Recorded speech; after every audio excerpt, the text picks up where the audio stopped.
এশিয়ার রাজনীতিতে একের পর এক বিক্ষোভে উৎপল হয়ে উঠেছে দেশগুলো। গেল কয়েকদিন আগেই নেপালের সরকার পরিবর্তনের পেছনে কাজ করেছেন শিক্ষার্থীদের আন্দোলন। সে ধারাবাহিকতায় এবার আন্দোলন শুরু হয়েছে ভারতের সীমান্তবর্তী এলাকা লাদাখে। তবে অন্যান্য দেশের আন্দোলন এবং বিক্ষোভের তুলনায় কিছুটা ভিন্ন রকম আন্দোলনে নেমেছেন লাদাখের বাসিন্দারা। বিশেষ করে লাদাখকে রাজ্যের মর্যাদা এবং সাংবিধানিক সুরক্ষার দাবিতে হাজারো বিক্ষোভকারী রাস্তায় নেমে এসেছেন। ধীরে ধীরে আন্দোলন দানা বাঁধছে বড় আকারে। পুলিশের সঙ্গে ধারাবাহিক সংঘর্ষে জড়িয়ে পড়তে দেখা যাচ্ছে আন্দোলনকারীদের। বিশেষ করে ভারতের লাদাখের লেহ শহরের বিক্ষোভকারী এবং নিরাপত্তা বাহিনীর মধ্যে তীব্র সংঘর্ষ হয়েছে। এই ঘটনায় 4 জন নিহত এবং অনেকে আহত হয়েছেন। গতকাল বুধবার 24 সেপ্টেম্বর নাম প্রকাশে অনিচ্ছুক কর্মকর্তাদের উদ্ধৃতি দিয়ে সংবাদ সংস্থা প্রেস চার্চ অফ ইন্ডিয়া এ তথ্য জানিয়েছে। লাদাখের রাজ্যের মর্যাদা এবং সাংবিধানিক সুরক্ষার দাবিতে হাজারো বিক্ষোভকারী রাস্তায় নেমে এসেছেন। তাদের সঙ্গে পুলিশের সংঘর্ষ হয়েছে। এতে মুহূর্তে উত্তেজনা ছড়িয়ে পড়ে শহর জুড়ে। এর ফলে আরো হাজার হাজার মানুষ বিক্ষোভে যোগ দেন। এ সময় তারা বিজিবির একটি অফিস এবং পুলিশের একটি গাড়িতে হামলা চালিয়ে আগুন ধরিয়ে দেয়। এ সময় পরিস্থিতি নিয়ন্ত্রণে আনতে পুলিশ গুলি চালায়। চলমান রাজ্যের মর্যাদা আন্দোলনের সময়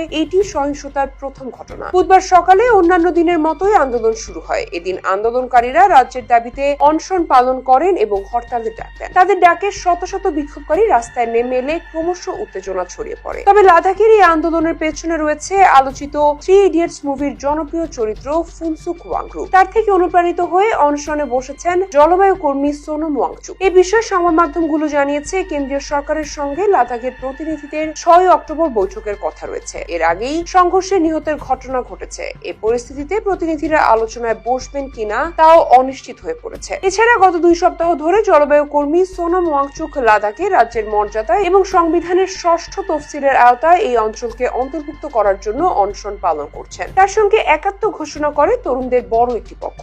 সোনম ওয়াংচুক পেশায় একজন যান্ত্রিক প্রকৌশলী। 1998 সালে তিনি SECMOL students educational and cultural movement of Ladakh school প্রতিষ্ঠা করেন। এই স্কুল প্রতিষ্ঠার অন্যতম লক্ষ্য ছিল লাদাখের শিক্ষার্থীদের আত্মবিশ্বাস পুনর্গঠন করা। 2018 সালে রেমন ম্যাগসেসে পুরস্কার লাভ করেন Sonam Wangchuck. Raymond Magsaysay official ওয়েবসাইটের তথ্য অনুসারে জলবায়ু পরিবর্তন ও হিমবাহ গলার কারণে পাহাড়ি অঞ্চলের পানি সংকট সমাধানে সোনম ওয়াংচুক আইস স্তূপা নামক একটি কৃত্রিম হিমবাহ উদ্ভাবন করেন। তার এই উদ্ভাবন শীতকালে অপচয় হওয়া পানি সংরক্ষণ করে। এক্সে নিজের বায়োতে সোনম ওয়াংচুক লিখেছেন, ইঞ্জিনিয়ার থেকে শিক্ষা ব্যবস্থার সংস্কারক। বলিউডের জনপ্রিয় চলচ্চিত্র 3 ইডিয়টস এর ফুনসুক ওয়াংচুক চরিত্রটি তার জীবন থেকে অনুপ্রাণিত। তবে লাদাখের এই আন্দোলন কতদিন নাগাদ চলবে আর কিভাবে সমাধান হবে এসব সমস্যার তা জানে না কেউই। তবে আন্দোলনের সামনের সারিতে ফুনসুক ওয়াংচুককে আসতে দেখে পুরো ঘটনাকে রাজনৈতিক দুরভিসন্ধি হিসেবেই দেখছেন অনেকে।